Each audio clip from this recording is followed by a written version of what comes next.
The very structure of Netflix's new drama Made means it will always threaten to drift into melodrama, the kind of cliched series that pulls at the heartstrings in a way that feels manipulative. But it always comes back to its realistic, moving center because of the two words, Margaret Qualley. The young star of Once Upon a Time in Hollywood has been on the verge of a breakthrough for years, and that moment is here.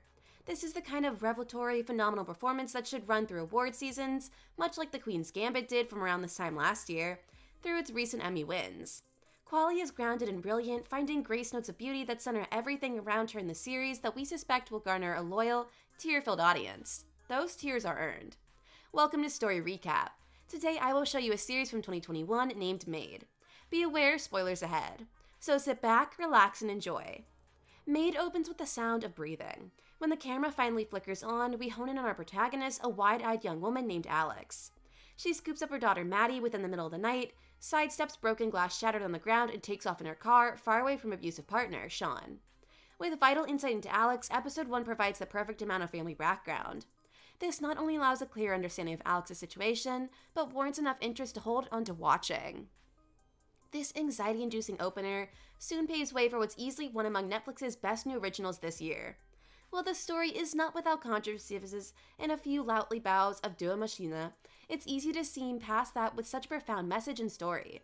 Alex, played by Margaret Qualley, grabs her youngest daughter Maddie, played by Raylia Nevaeh-Witt, and drives far away from her partner Sean, played by Nick Robinson. As he bangs in the car, he texts her and claims she's overreacting. After Alex buys some petrol, she is now on her last $12. As a final resort, she contacts her friend, Tanya, but after it goes to voicemail, she goes to Tanya Place. But with Sean also on his way there, as he's friends with Tanya's partner Ethan, Alex quickly leaves. Not before Ethan calls her a few names, though. This leaves Alex and Maddie to sleep in the car for the night. Following a visit to a social worker, Alex learns that the 2 pay stubs are needed to get herself on the list for subsidized housing. Problem. Alex doesn't even have a job. But it's not all lost cause, as Alex is given a number for a maid service, Value Maids, which, because it features a high staff turnover, could also be ready to offer Alex some work. Next, Alex visits her mother, Paula, played by Andie MacDowell, who may be a painter or sculptor. Paula lives together with her boyfriend, Basil, played by Toby Levins. There's clear tension, mostly between Alex and Basil, but Paula does agree to babysit Maddie. Alex goes to Value Maids, where she meets the boss, Yolanda, played by Tracy Villar. Alex receives a job on a trial basis. Her first job is for the incredibly rich Regina, played by Anika Noni Rose. Regina isn't exactly the nicest person, and after Alex collapses from lack of food, she speculates whether Alex may be a drug addict. Side note, Regina features the show Nursery as she and her husband prepare to sell the house. Whilst working, Alex loses signal, and when she finally gets it back, she has 13 missed calls from Paula. Paula, who after being unable to reach Alex, called Sean and got him to select Maddie. Returning to get Maddie, a flashback shows that the reason Alex stormed out was that in a violent argument, Sean threw a glass and therefore the shards went into Maddie's hair. Yolanda calls Alex. Regina has complained about the standards of Alex cleaning, which Alex claims were above standard.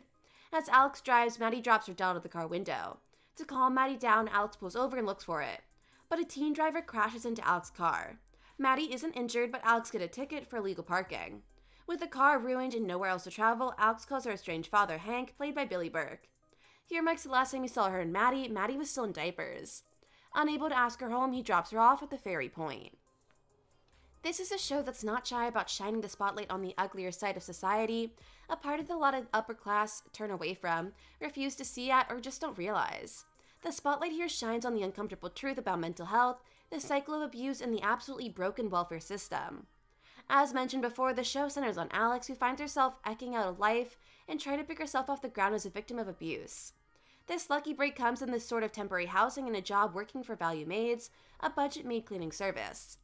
Alex has big dreams of becoming a writer, though, but somewhere along the way, that fell by the wayside in favor of looking after her daughter and surviving Sean's tyrannical grip.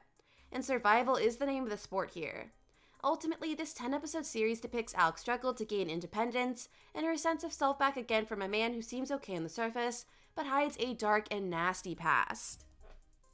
The whole don't judge a book by its cover are some things that extend to each character within the show too. The arrogant and obnoxious Regina finishes up becoming one among Alex's most precious assets going forward. Alex's mom Paula begins as a rage-inducing waste of space, but over the season we learn that basically she's an abuse victim too, but handled it in a very different way. We could continue, but suffice to mention there are plenty of different characters here that help or hinder Alex. Due to this, sometimes the show seems like it takes one step forward and two steps back for protagonists, which are often pretty exhausting to observe. There are numerous times where Alex is thrown a lifeline only to possess that rug ripped up from under her, tumbling down layers of misery before forced to claw her way back to the starting point again. Make no mistake about it, Maid is not a fun watch by any stretch of the imagination. This is often a difficult series to sit through, and for each cathartic release, there are 10 more heart-wrenching moments to sit through. And yet, through every step of the way, you'll find yourself utterly compelled to hold on, thanks to the exquisite performance of Margaret Qualley. Qualley is basically the star of the show here, and therefore the way she manages to portray the anguish and anxiety of being a victim, while simultaneously trying to do right by Maddie and keep everything together, feels quite almost like how Brie Larson portrayed her character in Room, and Will Smith within The Pursuit of Happiness. You'll even be happy to know that Maid has a definitive ending that closes out all the big plot points and leaves no irritating cliffhangers to ponder. Hooray! Maid goes much deeper than its initial story, though, examining just how broken the welfare system is, how difficult it is to claw your answer to it, and the cycle that you can easily become trapped in without a bit of luck on your side. Maid betrays all of this, but also reinforces the importance of hard work too, which plays a massive part in its success.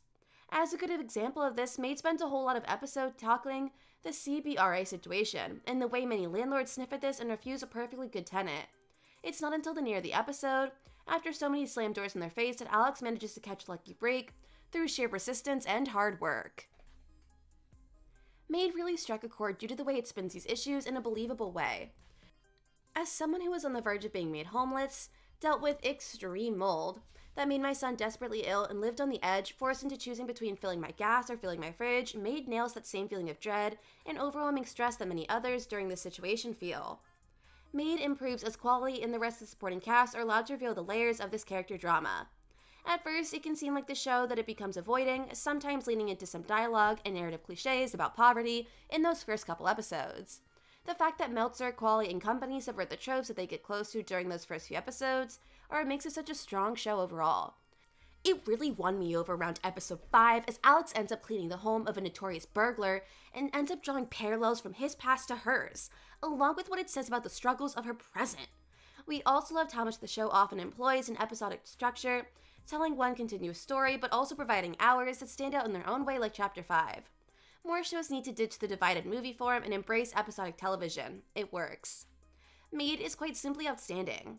It's perhaps too long and relies on a few contrivances to move the plot forward, but those are minor points in what's otherwise a really important drama that touches on very real issues that affect many of us. With well-written characters, an utterly gripping story, and a strong emotional core, this is often easily one among Netflix's best shows in 2021 and an absolute must-watch. If you like this story, please give this video a like and subscribe to the channel. What recap do you want to see next? Let us know in the comments.